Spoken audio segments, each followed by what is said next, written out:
수요일에는 우리 교육자들이 각자 시리즈 말씀을 가지고 말씀을 전하고 있는데요.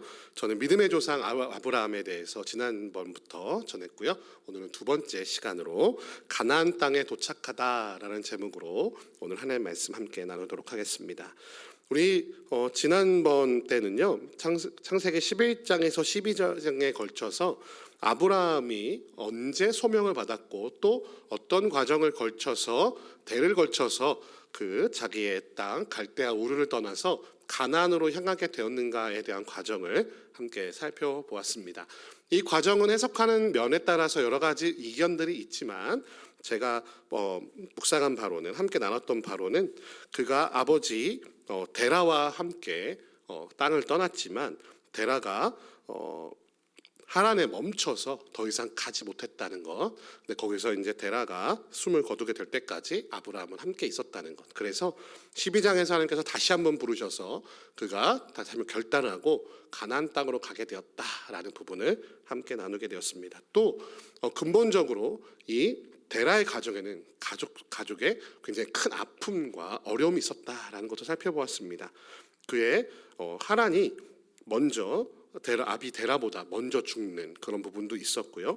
또 더 나아가서 대를 이어야 될 아브라함의 아내 사레는 아이를 낳지 못하는 그런 가정의 아픔도 있었다는 것. 그런 가운데 하나님께서 뭐라고 약속하시죠? 내가 보여줄 땅으로 가면 내가 너로 큰 민족을 이루겠다. 그건 무슨 얘기입니까? 자식을 주시겠다라고 하는 그 약속을 믿고 믿음으로 그곳을 떠나 가나안 땅으로 향하게 되는 믿음의 조상 아브라함의 모습을 우리가 함께 살펴보았습니다. 오늘 창세기 본문, 함께 읽었던 본문 바로 앞에 있는 창세기 12장 4절을 보면은 하란에서 지체했던 아브라함이 드디어 여호와 하나님의 말씀을 듣고 하란을 떠날 때 나이가 75세였다라고 기록하는 것을 볼 수가 있습니다. 그러니 데라가 11장 32절 보면은 데라가 나이가 205세가 되어 하란에서 죽었다라고 말하고 있는데요. 그러면은 11장 26절에 데라가 70세에 아브라함과 나홀과 하란을 낳았다고 하는데, 데라가 70세에 만약에 아브라함을 낳았으면 데라가 죽었던 나이가 맞지가 않죠. 그걸 통해서 아브라함은 첫째는 아니었던 것 같다라는 것이 여기서 드러나게 됩니다. 아무튼 아브라함의 나이 75세가 되었을 때에 그의 아버지 데라가 죽는 사건이 있었던 것 같고요. 그 이후에 하나님의 부르심을 좇아 바로 가나안 땅으로 이동하게 됩니다. 오늘 창세기 12장 5절에 이렇게 기록하고 있습니다. 아브라함이 그의 아내 사레와 조카 롯과 하란에서 모은 모든 소유와 얻은 사람들을 이끌고 가나안 땅으로 가려고 떠나서 마침내 가나안 땅에 들어갔더라라고 기록하고 있는 것을 볼 수가 있습니다.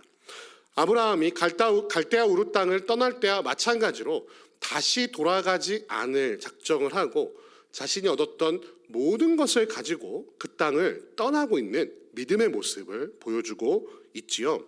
그런데 오늘 12장 5절에는 좀 특별한 표현이 기록되어 있습니다. 뭡니까? 가나안 땅으로 가려고 떠나서 마침내 가나안 땅에 들어갔더라. 아니, 그냥 떠나서 가나안 땅에 들어갔다라고 기록하면 될 것 같은데 왜 여기에 마침내라는 단어를 창세기 기자인 모세는 적어 놓고 있을까요? 여러 가지 의미가 있을 것입니다. 자, 아브라함의 본래 목적지가 어디가 아니라는 거예요? 바로 하란이 아니라는 거예요. 그렇죠? 하란이 아니라 어디라는 거예요? 네, 가나안 땅이었다는 것을 강조하고 싶었던 것이 창세기 저자인 모세의 의중에, 또 이것을 적게 하시는 하나님의 성령의 감동에 있었던 것으로 보입니다. 그렇기 때문에 마침내 들어갔더라. 언제부터 시작된? 갈대아 우르에서부터 시작된 이 가나안 땅으로 이 아브라함을 이끄시려고 했던 하나님의 계획이 마침내 이루어지는 모습을 오늘 본문은 기록하고 있는 것이죠. 아브라함의 순종이었던 아니면 불순종이었든 분명히 하나님께서 아브라함을 이끌고 가고자 하셨던 것이 바로 가나안 땅이었기에 하란에서 지냈던 그 모든 삶은 가나안 땅에 도착하기 위한 과정이었을 뿐이라는 것을 강조하고 있는 것이죠. 그러면 가나안 땅에 도착하는 것을 왜 이렇게 강조하고 있는 것일까요? 이 창세기를 보고 있는 1차 독자가 누구입니까? 바로 출애굽한 이스라엘 백성들이에요. 그렇죠? 출애굽한 이스라엘 백성들이 자신의 조상들이 어떻게 살아왔고 하나님께서 그 구원의 계획을 어떻게 충실하게 이루어 주셨는가에 대해서 지금 듣고 있는 거예요. 듣고 있는 과정 가운데 그의 조상에게 약속하셨던 그 가나안 땅, 지금 너희가 출애굽하여 하나님께서 젖과 꿀이 흐르는 좋은 땅으로 허락하신 너희의 분긴 그 가나안 땅이 어떤 곳인가? 너희도 마침내 400년 동안 이어졌던 애굽에서의 생활이 너희의 종착지여 너희의 머물 곳이 아니라 바로 요셉이 꿈꿨던 자신의 해골을 들고 나아가게 하실 바로 그날이 바로 지금이다 라고 선언하고 있는 것이죠. 사랑하는 성도 여러분, 여러분의 인생에는 어떠한 과정들이 있었습니까? 한 곳에 머물고 싶었던 적도 있었겠죠. 모두 다 내려놓고 이제는 다 되지 않았는가? 이제는 좀 할 만큼 하지 않았는가? 신앙생활도, 교회 봉사도, 내 삶에서 주어지는 모든 일들도 이만하면 되지 않았습니까? 라고 하나님께 내어놓고 싶은 바로 그때가 있을지도 모르겠습니다. 하지만 하나님께서는 뭐라고 말씀하십니까?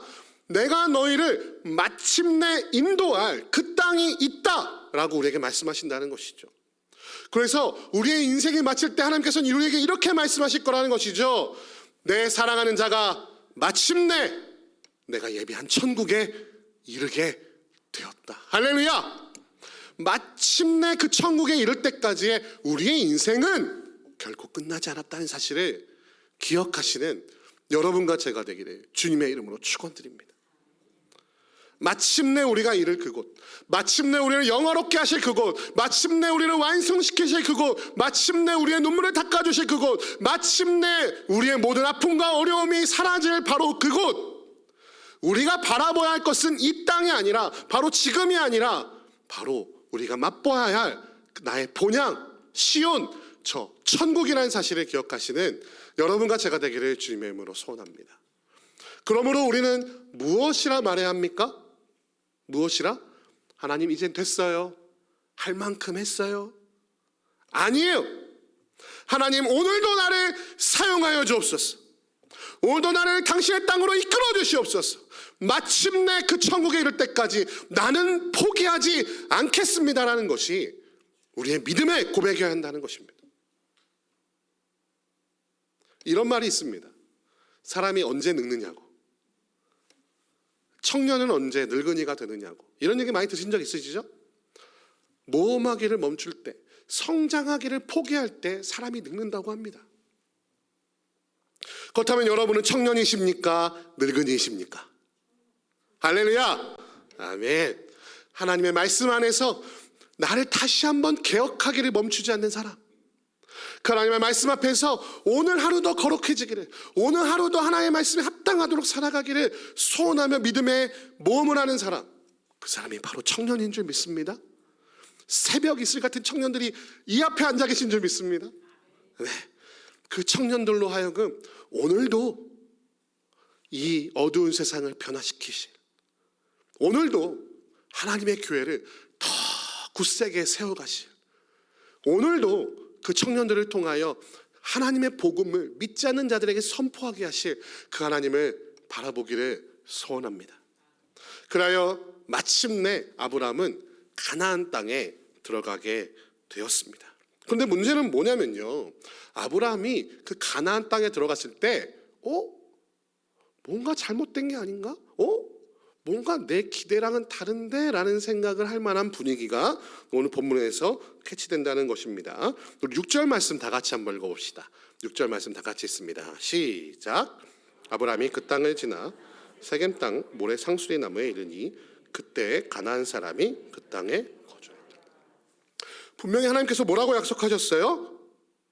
내가 내게 보여줄 땅으로 가라. 그러면 내가 너로 큰 민족을 이루고 내게 복을 주어 내 이름을 창대하게 하리니 너는 복이 될지라. 엄청 멋있는 말씀 다 해주셨어요. 그래서 하나님께서 이끄시는 땅, 가나안 땅으로 가보니까 지금 어때요? 비어 있어요? 안 비어 있어요. 거기 누가 있습니까? 가나안 사람들이 그 땅에 거주하고 있는 것을 보게 된 것입니다. 여러분 생각해 보세요. 내 모든 것을 전 재산을 걸고 기대하면서 거주할 땅을 찾아서 갔는데 가보니까 어때요? 이사를 갔더니 거기 사는 사람이 있네. 그럼 어떻게 됩니까? 너 나가! 그러고 살아야 됩니까? 그럴 수 없죠. 가나안 땅에 분명히 도착을 했는데도 사실 아브라함이 살 만한 마땅한 곳은 없었다는 거예요. 이미 거기서 오랫동안 살아왔던 가나안 민족들이 있었기 때문에 방랑해서 지금 집을 떠나서 나그네가 되어서 들어온 아브라함이 거기를 차지하기에는 굉장히 어렵고 고통스럽고 지난스러운 세월이 필요했다는 것입니다. 그래서 어쩔 수 없이 그는 무엇이 된 거예요? 나그네. 집을 떠나서 정처 없이 떠돌아만 하는 인생이 된 것이에요. 만약에 여러분이 어떻겠습니까? 약속을 믿고 떠났어요. 그런데 보니까 아무것도 없는 거예요. 내가 누릴 것도 없고, 내가 먹을 것도 없고, 내가 오늘 잠잘 곳도 없고, 마땅히 내 땅이라고 말할 만한 것도 없는 곳에 도착했다고 생각해 보십시오. 여러분의 마음은 어떻겠습니까? 우리 그리스도인들의 마음이 이와 같습니다. 왜냐하면 우리는 이 땅에서 바랄 것이 하나도 없는 존재이기 때문입니다. 여러분 세상에서 뭔가 얻기를 원하십니까? 그렇다면 잘못 오셨어요. 여기 계시면 안 돼요. 어디로 가야 됩니까? 돈 버는 데로 가야죠. 지금 여기 계실 시간이 어디 있어요? 시장으로 가고 증권 회사로 가고 여러분 돈 버는 곳으로 가셔야 되지 않겠습니까? 세상에서 지금 한 자리 하고 싶으면 지금이 기회예요. 어디로 가면 됩니까? 대선 캠프에 들어가셔야죠. 지금 선거가 지금 아주 한창인데 지금 거기 가셔야 되지 않겠습니까? 왜 여기 계십니까? 왜 하나님을 따르고 있습니까? 왜 하나님의 말씀을 따라 살아가고 있습니까? 우리는 그런 것에 연연하지 않는 사람들이기 때문입니다.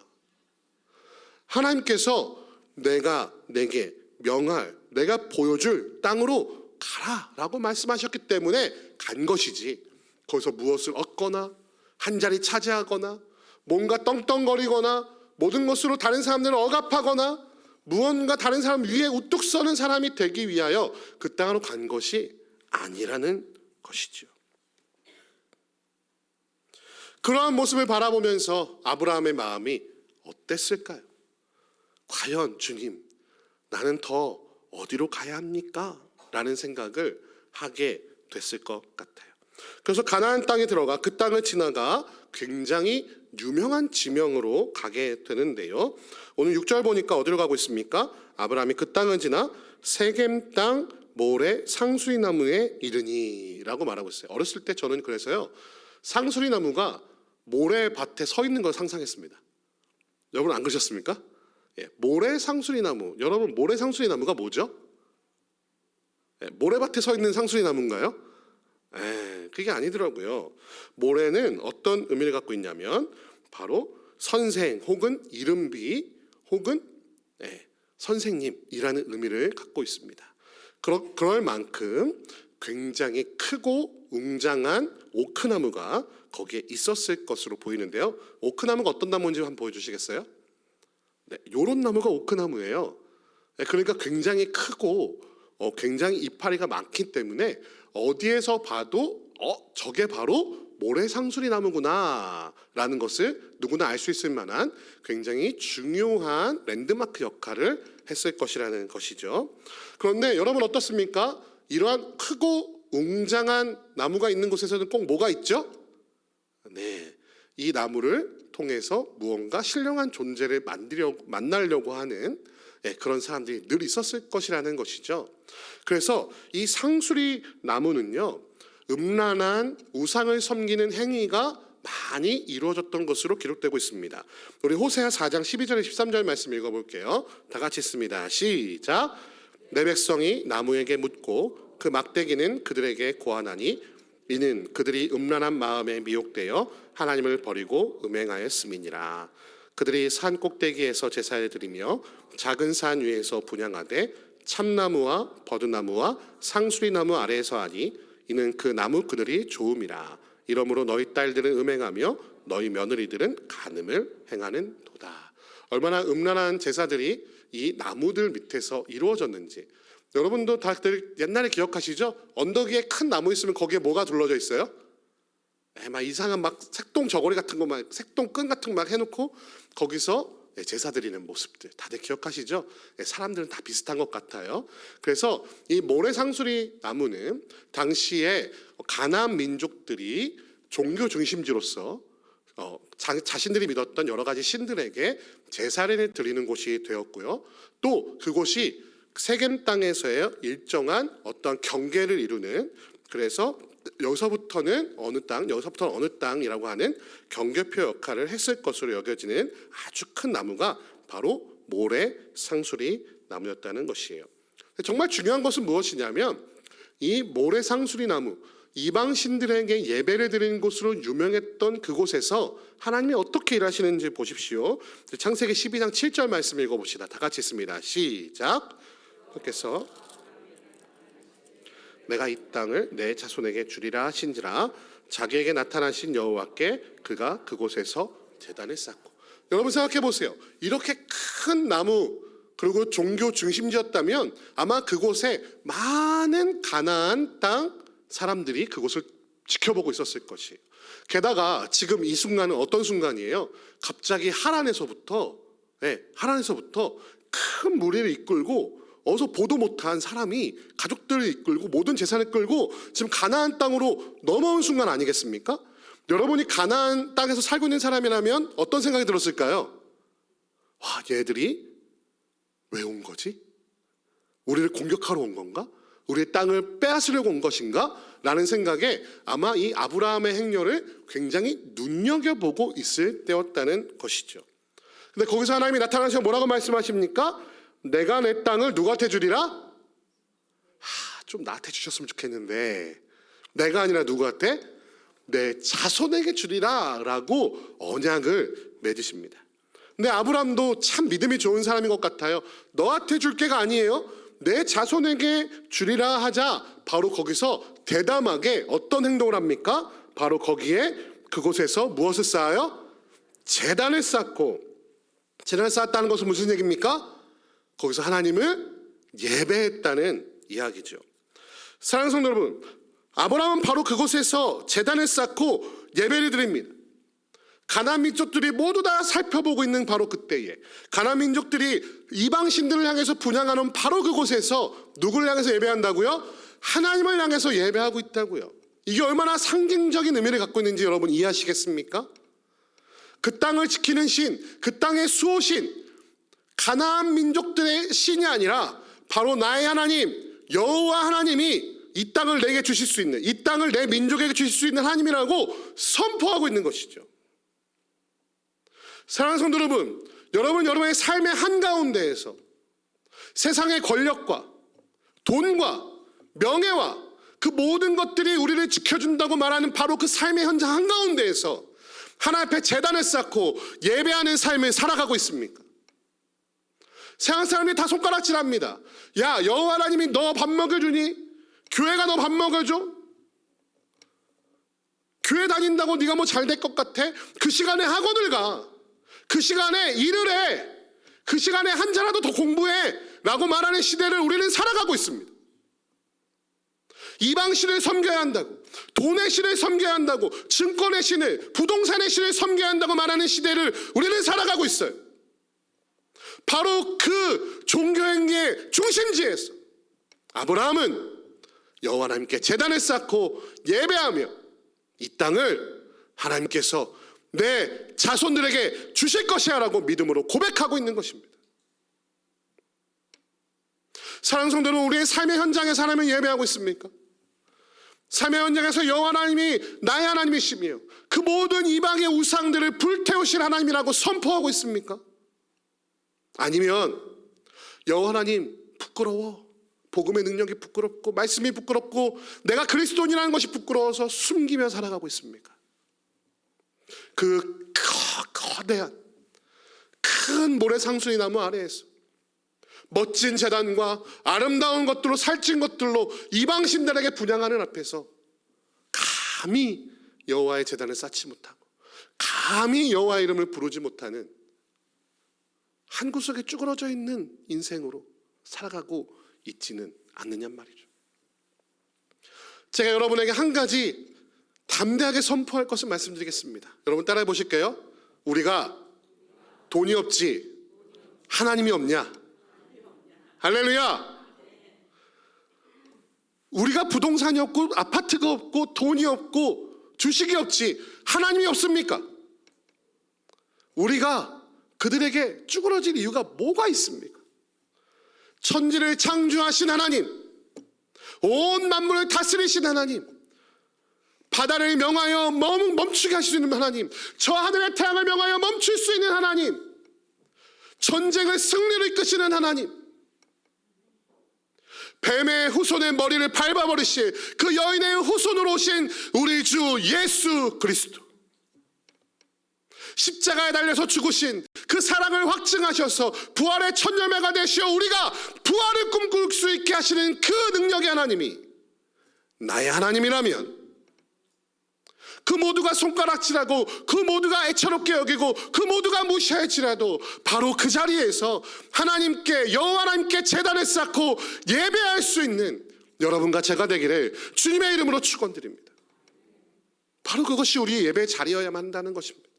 바로 그것이 우리가 하나님의 여호와 이름을 부르짖는 곳이 되어야 한다는 것입니다. 청년들의 삶을 보면 참 안타깝습니다. 청년들이 아직도 가치관의 혼란을 느끼고 있습니다. 세상에서는 이렇게 살아야 한다고 하는데 분명히 교회에서는 이렇게 살라고 말한단 말이에요. 그런데 교회에서 살아가는 방법으로 살아가다 보니까 세상에서 성공하지 못하고 손가락질을 당하고 뭔가 떳떳하지 못한 인생을 살고 있는 것 같은 거예요. 돈을 추구하지 말라고 하니까 아니 세상에 돈 없으면 뭘 할 수 있습니까? 라고 우리한테 묻습니다. 과학이 아니라 하나님의 능력을 믿으라고 하니까 아니 모든 것을 과학으로 얘기하고 이성으로 얘기하고 뭐든지 학문으로 합리주의로 설명하는 곳에서 어떻게 하나님의 이름을 말하냐는 것이. 교회에서는 분명히 하나님이 천지를 창조하셨다고 말하는데 학교에 가면 우리 인류가 원소로부터 진화했다고 답을 체크해야만 정답이라고 인정해주는 세상 가운데 우리가 살고 있단 말이에요. 더 나아가 어떤 것입니까? 하나님은 남자 여자를 창조하시고 남자 여자가 하나가 되어 가정이 된다고 가르치고 있는데 성경은 학교에만 가도 그렇게 가르치고 있지 않아요. 다양한 종류의 성이 있고 다양한 종류의 가정이 있다고 가르쳐요. 그렇게 가치관의 혼란을 가지고 있는 우리 아이들이 과연 이 세상에서 어떻게 살아갈 수 있느냐 말입니다. 사랑하는 성도 여러분, 그 안에서 여호와의 이름으로 선으로 악을 이기는, 진리로 비진리를 이기는 우리 다음 세대가 될 수 있도록 가정에서부터 예배하는 삶을 살기를 주님의 이름으로 축원드립니다. 그들을 힘들 때 붙잡을 수 있는 자가 누가 있겠습니까? 친구들이요? 친구들 같이 흔들려요. 교회 떠날 때 친구 손잡고 교회 떠나요. 정말로 안타까운 사실이지만 오늘날의 수많은 교회 안의 학생들이요, 교회 친구랑 같이 술을 마십니다. 교회 친구랑 같이 죄를 저질러요. 왜? 친하니까. 어렸을 때부터 같이 있었으니까. 함께 죄를 저지르면서도 그게 죄인지 인식하지 못합니다. 왜? 아무도 그게 죄라고 말해준 적이 없어요. 아무도 그것이 하나님께서 원하시는 것이 아니라고 말해준 적이 없는 거예요. 그렇다면 그것이 죄라는 사실을, 무엇이 하나님을 영광스럽게 하는 삶이라는 것을 누가 말해줄 수 있을까요? 우리가 아니겠습니까? 우리가 아니겠어요? 아브라함이 그 모래 상수리 나무 아래에서 여호와 하나님께 제단을 쌓고 예배하는 그 모습을 아브라함의 모든 가족들이 지켜보았습니다. 함께 그것을 지켜보았어요. 가나안 땅에 가면 가나안 우상들에게 제사하는 게 당시의 상식이었어요. 왜? 신은 여러 종류가 있으니까요. 지역마다 다스리는 신이 있고 지역마다 수호하는 수호신이 있었기에 가는 곳마다 그 신한테 제사하는 게 상식이에요. 그러나 아브라함은 누구한테 예배합니까? 여호와 하나님께 예배합니다. 가정에서, 교회에서, 그 교회에서 만나는 어른들이 여호와 하나님을 따르고 여호와 하나님의 이름으로 승리를 선포하는 삶의 열매를 보여줄 때 우리 다음 세대가 하나님을 믿는 것이 진정한 승리구나라는 것을 맛보게 될 줄 믿습니다. 오늘날 청년들한테 물으면 이렇게 말합니다. 너는 존경하는 신앙의 선배가 있니? 물어보면요, 없다고 말합니다. 솔직히 우리 시대만 해도 존경받는 종교 지도자들 있지 않았습니까? 어떤 목사님, 어떤 선교사님, 어떤 분, 어떤 장로님, 우리가 믿고 따르고 의지하며 신앙을 따라가고 싶어 할 만한 분들이 있지 않았어요?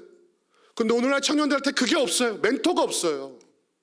그게 청년들이, 우리 다음 세대가 신앙이 흔들리는 가장 큰 이유라고 말합니다. 우리 부모님이 믿는 하나님이라면 난 믿지 않고 싶어요 라고 말한다고요.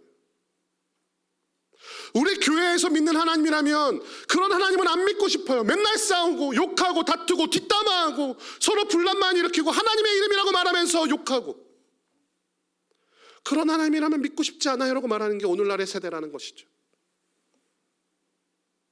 사랑하는 성도 여러분, 하나님의 신실하심으로 다음 세대에게 하나님이 어떤 분인지를 증명하는 우리 세대가 되기를 주님의 이름으로 축원드립니다. 아브라함이 그랬던 것처럼 말이죠. 왜 아브라함의 이름이 지금도 아직까지도 이스라엘 백성들이 나는 아브라함의 자손이다 라고 당당하게 선포하고 있는 줄 아십니까? 그가 그의 삶으로 여호와 하나님이 살아계심을, 그가 그의 선택으로 삶으로 그가 하나님을 섬기는 하나님의 사람임을, 믿음의 조상임을 증명했기 때문임을 기억하시는 여러분과 제가 되기를 주님의 이름으로 축원드립니다. 그의 앞으로의 발걸음은 어떻습니까? 계속해서 아브라함은 하나님께서 내가 내게 명령할 땅으로 가라 라고 말씀하시는 그 말씀을 좇아서 장막을 옮겨갑니다. 8절 말씀 다 같이 읽겠습니다. 다 같이 읽습니다. 시작. 거기서 베델 동쪽 산으로 옮겨 장막을 치니 서쪽은 베델이요 동쪽은 아이라. 그가 그곳에서 여호와께 제단을 쌓고 여호와의 이름을 부르더니 점점 남방으로 옮겨갔더라. 아브라함은 그가 행하는 모든 곳에서 무엇을 합니까? 가장 먼저 제단을 쌓고 여호와의 이름을 부릅니다. 하나님께서는 이 아브라함에게 이렇게 약속하셨어요. 내가 너로 큰 민족을 이루고 내게 복을 주어 내 이름을 창대하게 하리니 너는 무엇이 될지니라? 복이 될지니라. 너를 축복하는 자에게 내가 복을 내리고 너를 저주하는 자에게 내가 저주하리니 땅의 모든 족속이 너로 말미암아 복을 얻을 것이라. 땅의 모든 족속이 너로 말미암아 복을 얻게 될 것이다. 이게 무엇을 의미합니까? 진정한 복은 무엇입니까? 여호와 하나님을 아는 것이 복이며 여호와를 가까이 하는 것이 복이라고 성경은 말하고 있지 않습니까? 가나안 땅에 아브라함이 마침내 들어갔을 때 그 안에 무엇이 선포되고 있는 것입니까?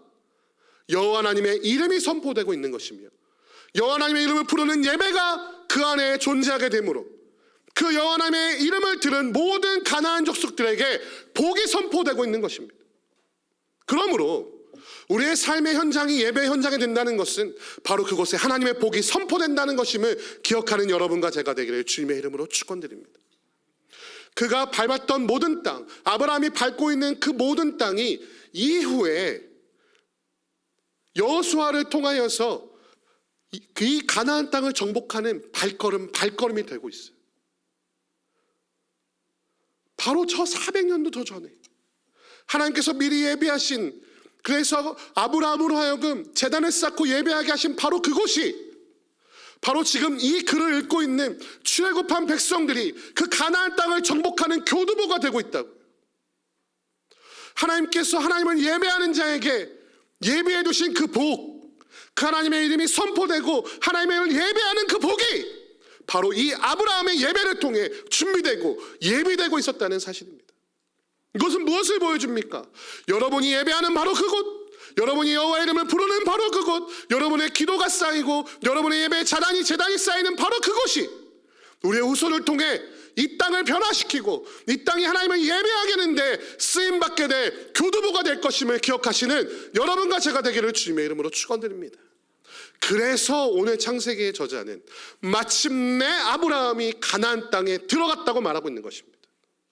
그곳에 하나님을 예배하는 제단이 쌓여야 하기 때문에, 그곳에 하나님의 복이 선포되어야 하기 때문에 그것을 통하여 지금 저 광야에서 부들부들 떨고 있는 노예의 가치관을 가지고 있는 나는 어디로 가야 되는가, 나는 누구인가에 대한 자기 정체성을 가지고 고민하고 있는 그 출애굽한 이스라엘 백성들에게 보아라, 너의 믿음의 조상 아브라함이 이미 그곳에서 여호와 이름을 부르며 예배를 드렸다. 바로 그 제단에 쌓은 장소가 너희가 정복할 그 아브라함에게 약속하신 너희의 후손에게 이 땅을 주리라고 약속하신 그 하나님의 그 뜻이 너희를 통해 일어날 것이다, 너희를 통해 이루어질 것이다 라고 당당히 기억하라고 선포하고 있는 것이죠.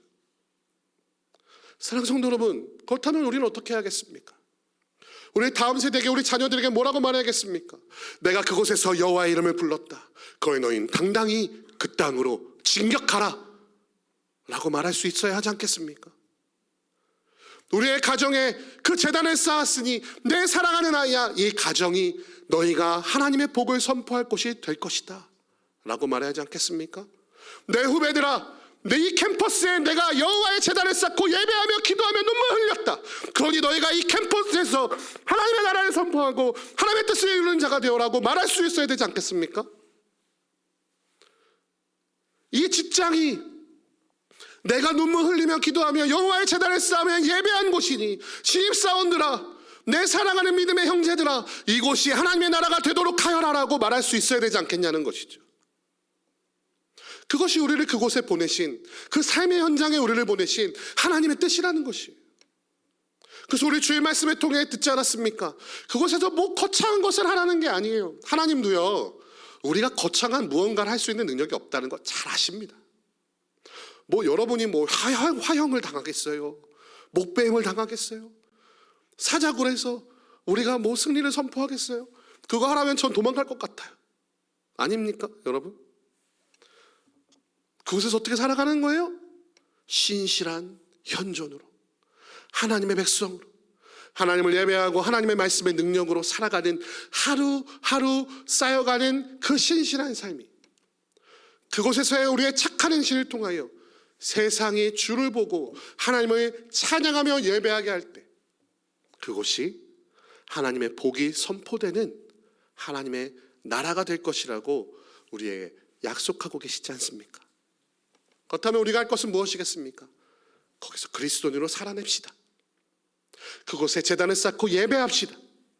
눈물로 기도의 씨앗을 심읍시다. 그럴 때에 하나님의 그 신실하심으로 그곳을 복음화하시고 그곳에서 살아날 생명들을 살리시고 죽어가는 영혼을 다시 추수하시는, 이 대한민국을 다시 한번 복음으로 새롭게 하신 하나님의 능력이 나타날 줄 믿으시는 여러분과 제가 되기를 주님의 이름으로 축원드립니다. 그래서 우리는 이렇게 선포해야 됩니다. 하나님, 나는 하나님을 예배하는 예배자입니다. 오늘 이 시간, 바로 이곳, 내게 허락하신 삶의 현장에서 아브라함이 그랬듯 인도하시는 모든 땅 가운데서 제단을 쌓고 하나님을 예배하는 예배자가 되겠습니다. 그것이 바로 가나안 땅으로 하나님께서 아브라함을 이끄신 목적과 이유이며 아브라함이 믿음의 조상이라고 부를 수 있었던 순종의 모습이었다는 것을 기억하시는 여러분과 제가 되기를 주님의 이름으로 축원드립니다.